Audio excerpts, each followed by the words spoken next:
Easily one of the worst aspects of Justin Trudeau's Canada these days is that you cannot succeed on your own. You are just basically not actually allowed to succeed in the economy these days without the government giving you some special tax credit, regulatory waiver, or especially a subsidy. And now we're all supposed to be just blown away at the fact that Justin Trudeau and Doug Ford attracted a new Honda plant to Ontario, which is going to build EV vehicles that nobody wants. Nobody wants these vehicles. Let's stop pretending that anyone actually is buying these cars. Yes, some people will because we'll give them a massive tax credit to do so, but nobody is actually demanding the cars in an organic way. And even these jobs, these battery plants we build, this car manufacturing plant, it's fake. It's entirely fake. Nobody actually had a market reason to establish these plants here to build cars. We are giving them taxpayer money in order for them to actually come and bring this plant here. We're basically paying Honda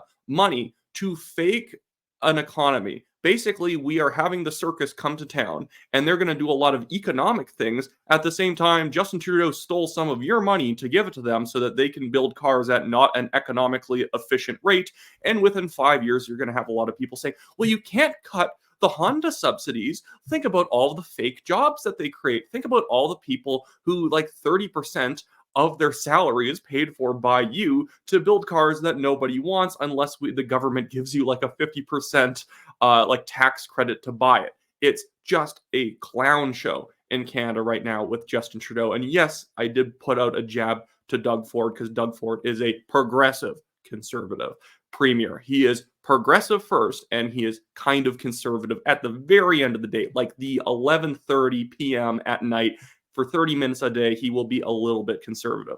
Anyways, if you live in Ontario, please vote for the New Blue Party. It's the only way of, one, potentially getting some rational people in the legislature. There's some good PC MPPs, but for the most part, they're just like, blue liberals.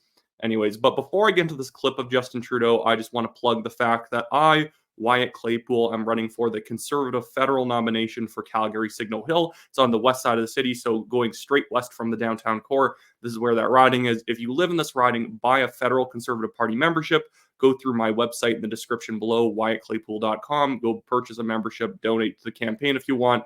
We need actual good conservative people occupying these strong conservative seats. I'm literally running against like 14 other people. A lot of them don't live in the riding, or they are extremely liberal, and they would have run liberal if this riding had a better chance for the liberals to win. We have people who were super pro-lockdown. I mean, like, they went to Hawaii during the lockdowns, only apologized for the Hawaii trip, not for crushing people's small businesses. And then after they came back from Hawaii, they would then attack other people for protesting the lockdowns because they can't purchase a plane ticket to go somewhere like Hawaii during the draconian, like, the crackdown on freedoms during COVID. It's insane. And those same people even voted against conscience rights for doctors. But don't worry, they're super against MAID, as they have now said.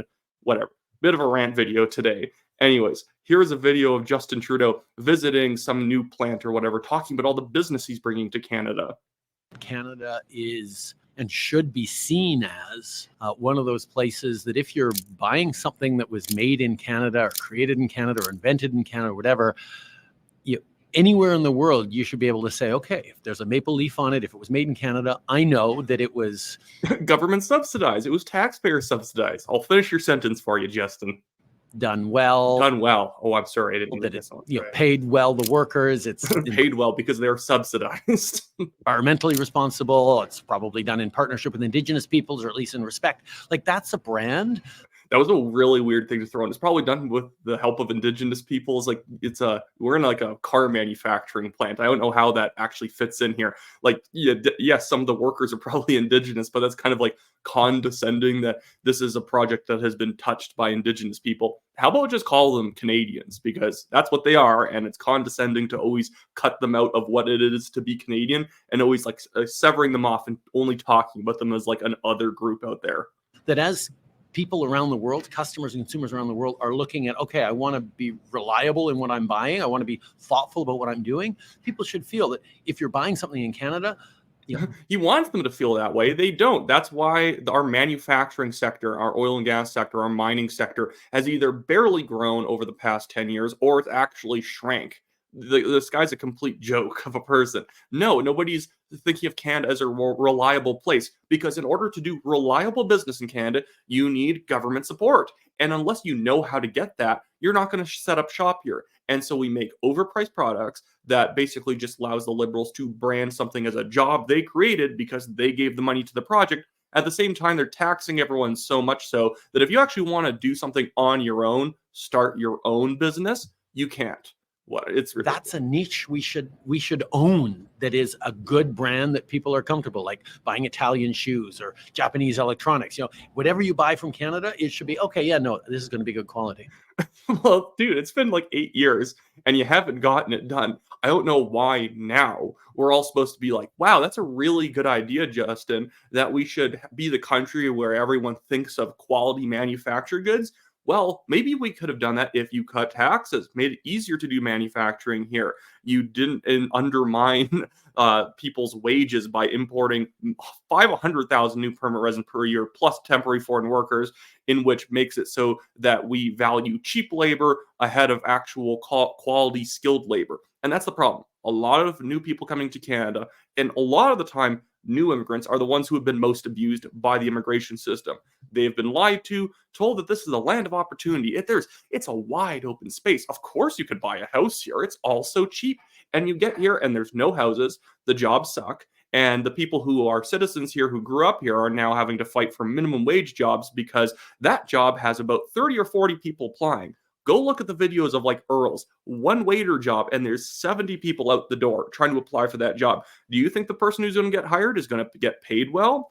I'm all for the free market, but there is a difference between people actually competing fairly in a market for a job at a wage that is competitive, and just that there's 100 people per job, which means that is a pure seller's market, that whatever the person wants to sell a job at or hire someone at is what they get, because there's way too few jobs going around, so you kind of got to accept it. A free market requires some level of coherency, that when you enter a country like Canada, if you're going to have it be open borders, that you can't immediately get on social assistance, that you can't immediately apply for welfare and EI. That's the problem. There's way too many incentives to showing up here. You show up here, you realize there's no jobs. The incentives, the subsidies, and the welfare and EI that you get, even as a temporary foreign worker, isn't even that good. And so we're all sitting around paying way too much for housing, getting paid way too little for work. And it's because the government wants to get artificial growth. We want GDP to go up. GDP per capita has been going down, but because we want to say the economy is growing, we just import a bunch of people, and in some abstract sense, those people come with some wealth to them. They create some small level of productivity. So we have our GDP grow up. At the same time, our standard of living is plummeting. And this whole blanket rezoning thing they're trying to do in every city in Canada, especially here in Calgary, it's pathetic. It's saying that, well, we can make your house cheaper or homes cheaper by taking the land that maybe one house used to be built on, and we'll cut it up into 4 houses. So rather than paying $850,000 for a whole house, you will pay $500,000 for a quarter of a house. And you don't even get a garage, and you can't park on the street because this is areas only allocated for 3 parking spots, and you weren't one of the people who got the permit. It's so just depressing being in Canada. It's a country in a sluggish decline. We're not even doing a hot-blooded decline. It's just a kind of, turn the lights out, go home, just sort of like watch a show on Netflix, go to sleep, and know that everything's going to be a little bit worse tomorrow, but not so much so that a lot of people are going to notice. The good thing is, at least a lot of people are noticing. That's why we have polls where the Conservatives are up on the Liberals by 19 or 20 points. The Ecos poll showing them only up 11. That's not real. The Conservatives are going to smash the Liberals this next election, and the Conservatives should be making deep reforms. Taxes need to go down. Immigration levels need to be capped. We need to be able to actually make it so that people want to work here for once. Capital gains has to go back down.